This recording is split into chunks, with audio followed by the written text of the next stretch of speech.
think the recurring issues that I'm interested in are notions of how, as communities, we create architecture or space, articulations of what we believe in or what our values are.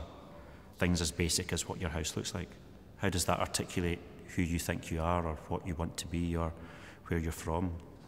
That, of course, has drawn me to religious themes or political themes. You're given the opportunity to physically step over the first sculpture called Untitled Threshold Sculpture, which is very simply a piece of wood on the floor in the entranceway into the gallery space. This is a piece of sculpture which kind of touches and makes you very aware of the fact that you're entering a particular and different environment. I think of it as being something which delineates one space from another, perhaps a space for ideas and public space. I'm exhibiting a new sculpture called Hope and Glory. The title comes from that English song of the Empire, Land of Hope and Glory. It might set up some kind of discussion with the specifics of Liverpool being rebuilt, rebranded, redesigned, but maybe it's a kind of monument to something which is lost. And then there's 3 sprayed photographic works which are titled Annihilated Confessions, taken from archive documents of 16th, 17th and 18th century confessional boxes from Roman Catholic churches.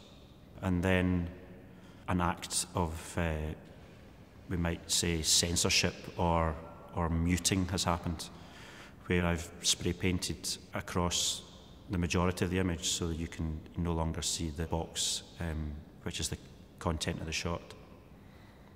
I'm kind of critical of the whole notion of confession in such a formal way. The idea of being absolved from sin due to spending 10 minutes in a wooden, elaborate construction, I think it's perhaps outmoded and a little kind of dangerous, hence the annihilation of them. I guess I'm hoping that they set up the debate in terms of, well, where is there confession now? Does it exist? Can it be reality television or internet blogs, or does it exist somewhere else? But I think it wouldn't be a misunderstanding of the work to see them as being quite formally critical of the institutions of religion. This work behind me, There Will Be No Miracles Here, comes from a historical event where one very, very warm summer in France, there was a series of moments of mass hysteria. The villagers were somehow possessed by something, it was thought. The king at the time installed a very large sign in the market square which read, "There will be no miracles here, by order of the king."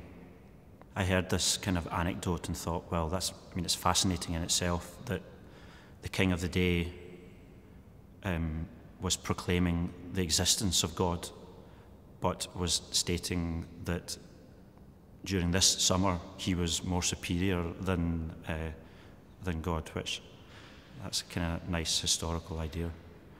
And what I've done is I've taken away its authorship, and it sits now in the museum. I think of it as being a piece of work which states that your actions have consequences, and that relying on some higher being or some other person to change your circumstances is futile.